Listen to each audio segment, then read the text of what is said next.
আসসালামু আলাইকুম রহমতুল্লাহি ওবরাকাতুহ। সুপ্রিয় দর্শক শ্রোতা, আমি doctor S M Rabiul Alam. আজ আবার আপনাদের মাঝে উপস্থিত হয়েছি ইনসোমনিয়া বা নিদ্রাহীনতা নিয়ে দুটি কথা বলার জন্য। আশা করি আপনারা সকলেই সুস্থ আছেন, ভালো আছেন। আলহামদুলিল্লাহ, আমিও ভালো আছি। তো মূল পর্বে আসা যাক।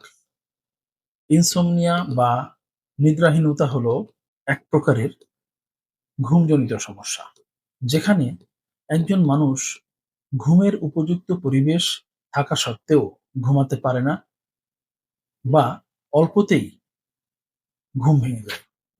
ইনসোমনিয়ার প্রধান প্রধান লক্ষণগুলো কি? ইনসোমনিয়া বা নিদ্রাহীনতার প্রধান লক্ষণগুলোর মধ্যে যেগুলো আমরা বেশি পাই সেগুলো হলো ঘুম না আসা বা ঘুম আসতে দেরি হওয়া। 2, বারবার ঘুম ভেঙে যাওয়া, বিশেষ করে ভোরের দিকে ঘুম ভেঙে যাওয়া এবং পুনরায় ঘুমাতে না পারা। ঘুম হলেও সতেজ না লাগা, দিনের বেলায় ঘুম ঘুম ভাব লাগা এবং ক্লান্তি অনুভব করা, মনোযোগ কমে যাওয়া, দুশ্চিন্তা বেড়ে যাওয়া, মেজাজ খিটখিটে হয়ে যাওয়া এবং অল্পতেই নার্ভাস অনুভব করা। মোটামুটি এগুলোই নিদ্রাহীনতার লক্ষণ। নিদ্রাহীনতা কয় ধরনের হতে পারে? নিদ্রাহীনতা সাধারণত 2 ধরনের। একটি হলো অ্যাকিউট বা শর্ট টার্ম বা স্বল্পমেয়াদী নিদ্রাহীনতা, যেটি সাধারণত কয়েকদিন থেকে কয়েক সপ্তাহ স্থায়ী হয়। 2, ক্রনিক বা লং টার্ম বা দীর্ঘমেয়াদী নিদ্রাহীনতা, যেটি সাধারণত সপ্তাহে 3-4 দিন থেকে শুরু করে 3 মাস বা তারও অধিক সময় স্থায়ী হতে পারে। এখন আসা যাক নিদ্রাহীনতার কারণ। এই নিদ্রাহীনতার কারণটা খুবই ইম্পর্ট্যান্ট একটা জিনিস। এটাকে আপনারা ভালো করে শোনার চেষ্টা করবেন, বোঝার চেষ্টা করবেন। কারণ এই কারণের মধ্যেই লুকিয়ে আছে রোগ প্রতিকারের উপায়। তো সাধারণত কি, কি কারণে ইনসোমনিয়া হতে পারে? তার ভিতরে ১ম কারণ হলো দুশ্চিন্তা এবং মানসিক চাপ। দেখুন, বর্তমান সময়ে দুশ্চিন্তা এবং মানসিক চাপ নাই এমন মানুষ কিন্তু খুব কম। আমাদেরকে সমাজে সারভাইভ করতে গেলে একটু দুশ্চিন্তা, মানসিক চাপ এসে যেতেই পারে। কিন্তু সেটা যখন মাত্রাতিরিক্ত হয়ে যায় তখন কিন্তু ঘুমের উপরে সেটা প্রভাব ফেলে। পরের কারণ অস্বাস্থ্যকর জীবনযাপন। এই হেডিং এর মধ্যে যেগুলো আছে, প্রথমে বলবো যে রাতে ঘুমানোর আগে চা, কফি, ধূমপান, মদ পান ইত্যাদি করা। তো এগুলোতে কিন্তু ঘুমের ব্যাঘাত সৃষ্টি করে। এরপরে যেটা আছে এর মধ্যে সেটা হলো রাতে অতিরিক্ত পরিমাণে মোবাইল ফোন ব্যবহার করা, কম্পিউটার ব্যবহার করা, টিভি দেখা ইত্যাদি।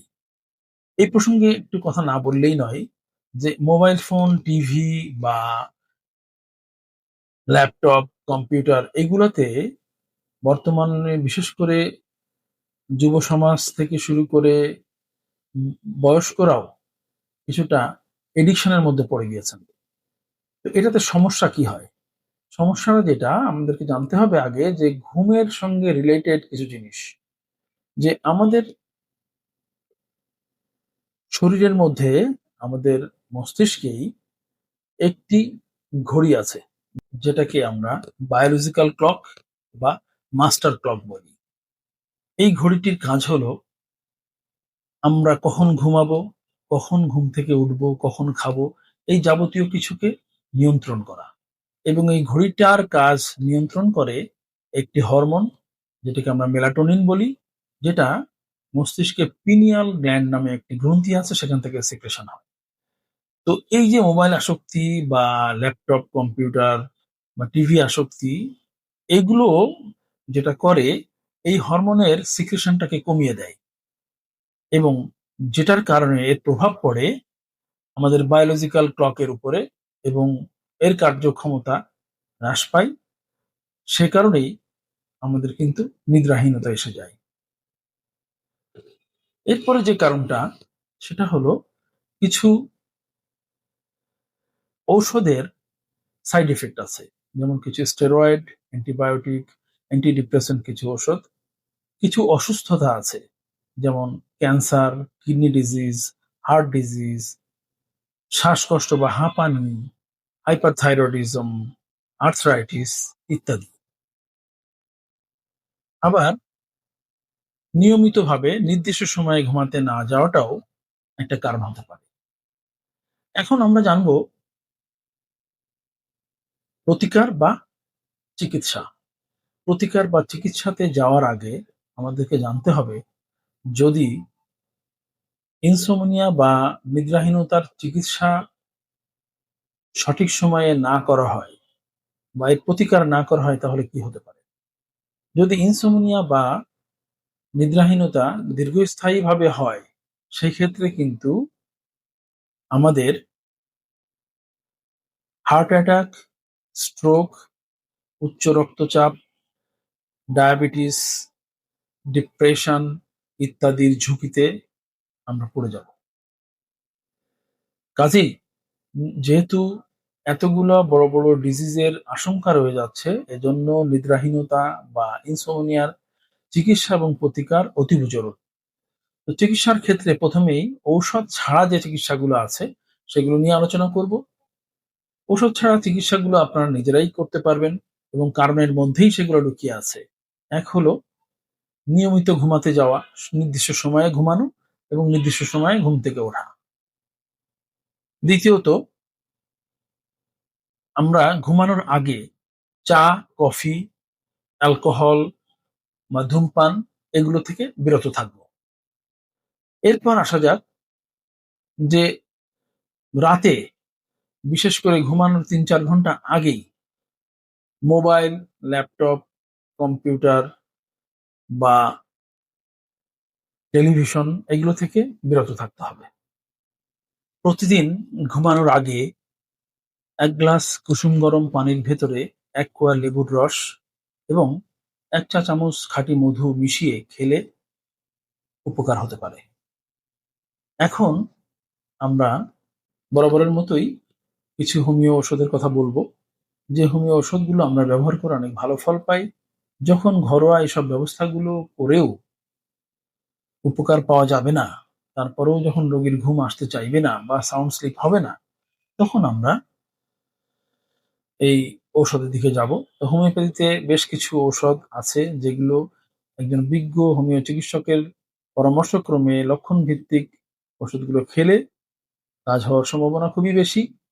সেগুলো হলো belladonna, nux vomica, rhus tox, coffea cruda, passiflora mother tincture, avena sativa mother tincture.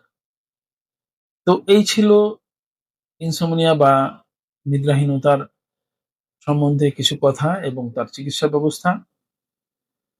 প্রিয় দর্শক শ্রোতা, তো আপনারা সকলেই ভালো থাকবেন, সুস্থ থাকবেন। আবারও ভবিষ্যতে নতুন কোনো ডিজিজ নিয়ে দ্রুতই আপনাদের সামনে উপস্থিত হব ইনশাআল্লাহ। আসসালামু আলাইকুম ওয়া রাহমাতুল্লাহি ওয়া বারাকাতুহু।